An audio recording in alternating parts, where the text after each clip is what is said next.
we will have other platforms, other venues. And one of this venue is Facebook. So ito lang ang tanong ko sa mga pamilya ko sa Facebook. Bakit si Senator Lacson at yung Senator Raffy Tulfo, Senator Erwin Tulfo, na gumagamit din naman sila ng Facebook, na tignan nyo nga sa Senate, bawat salita, tumingin lang ng ganun, gumanon, may sumusunod sa kanila di ba? O tapos, makikita mo, pati kay Senator Lacson, yung angal ni Senator Marcoleta, pati sa CA, kahit anong committee, ini-edit, pinapaganda yung itsura, di ba? Yung sa NBI, hindi ko alam, totoo ba yun, yung talagang nag-ayos nung hearing. Or, everyone is aware that it's not only mainstream, meron din social media. Ba't kayo galit na galit pag nagpe-Facebook ako? Ang hilig nyo rin mag-Facebook. So, sasabihin nyo, hindi, kasi mas maraming nanonood kay Alan Cayetano kasi nagsasabi ako ng totoo. Hindi naman parating mas maraming nanonood sa akin. Bakit last year ba? Mas maraming nanonood sa iyo. Raffy at Erwin Tulfo. Problema, nabuko kayo na may tinatago kayo. Di ba? O kung hindi lang sa sarili, para pati din sa Malacanang. Babaluktutin na naman ng iba, sasabihin, kino-compare natin ang struggle. God is God. And we have to pray that we're on God's side. But there are principles He teaches us. So, di ba ano sabi ko sa inyo kanina? Nation building. At saan natin umpisahan yung nation building? Sa pundasyon.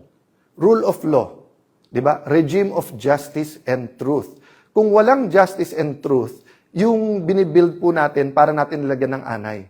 Para natin nilagyan na payat na bakal. Para nilagyan natin ng bakal yan na may kalawang na. Gigiba at gigiba din po yan.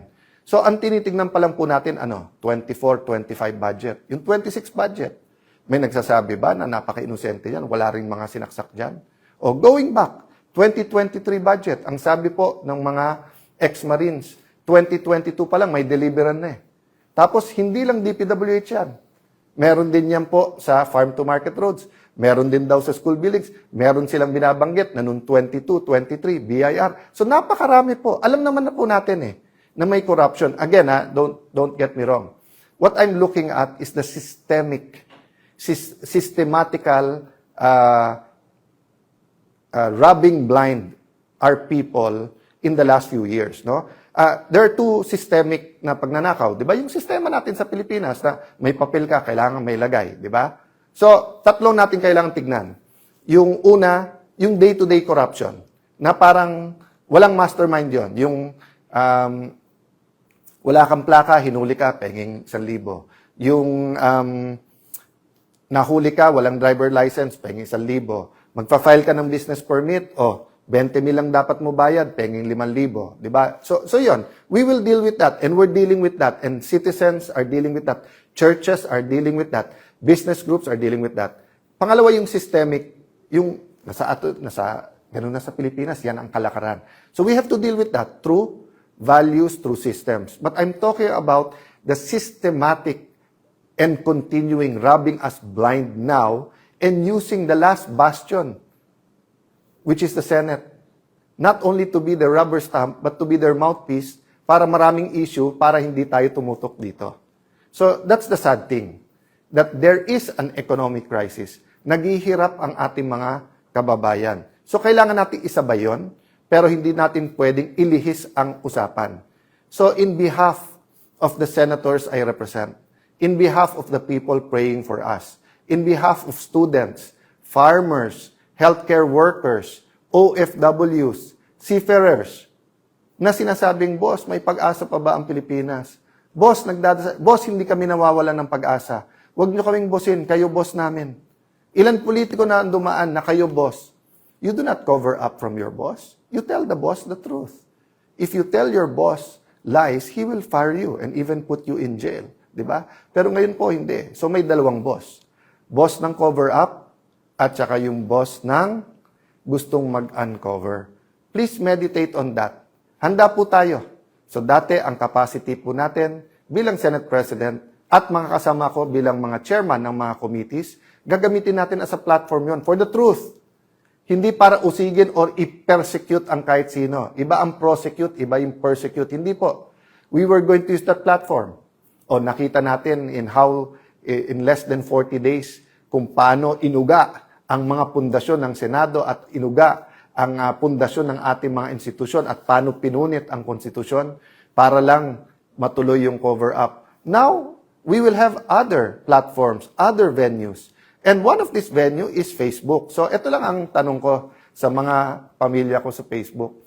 Bakit si Senator Lacson at yung Senator Raffy Tulfo, Senator Erwin Tulfo, na gumagamit din naman sila ng Facebook, na tignan nyo nga sa Senate, bawat salita, tumingin lang ng ganun, gumanon, may sumusunod sa kanila di ba? O, tapos, makikita mo, pati kay Senator Lacson, yung angal ni Senator Marcoleta, pati sa CA, kahit anong committee, ini-edit, pinapaganda yung itsura, di ba?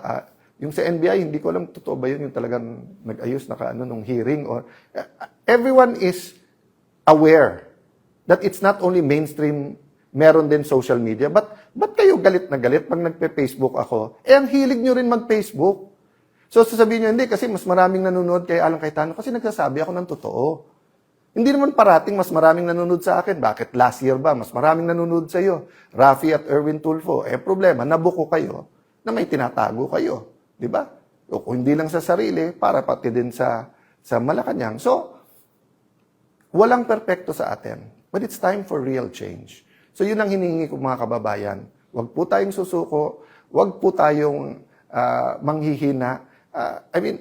Tao din naman po ako. So, I spent a day yesterday, sabi ng asawa ko, pwede kang kumain ng sisig ngayong gabi. Kasi nga, mataas kolesterol ko Pero sabi niya, para naman matuwa ka ng konti. Tapos sinama niya yung barkada namin na medyo magaling sa akin ng konti yon, pero ka-level ko na mag-chess. So at least hindi ako talo parate. Tapos, I spent a day reflecting. Tinext ko mga kasamahan ko as a group, individually, na kailangan ito ang sitwasyon, ituloy ang laban. I thank them. Humingi din ako ng kapatawaran sa pagkukulang ko. Sabi ko, pasensya na kayo, hindi rin ako perfecto, tao din. May pagkukulang din ako sa inyo. So sa ating mga kababayan, kung may pagkukulang din ako sa inyo, hindi lang bilang Senate President, hindi lang bilang ordinary senator, even in how I articulate these issues, pagpasensyahan nyo. But like you, let's all do our best. Let's not lose hope. And let's keep praying. No? I still believe there will be people who will be switching sides. Sabihin nyo, hindi sir, pakonti ng pakonti tayo. Sir, iba talaga yung may pera, may kapangyarihan. Hindi po. The moment you lose hope, that's the moment. Kasi may spiritual warfare dito. No? Sabi sa Bible, meron pong principalities, authorities, spirits. Isang spirit doon yung lying tongue. Yung bumubulong, talo na kayo, wala na kayong magagawa. Total, sila kumita ka na rin. Di ba? Huwag po tayong makikinig doon. Doon po tayo sa tama. Let us build this nation we love. And let us serve the God we love. God bless you po.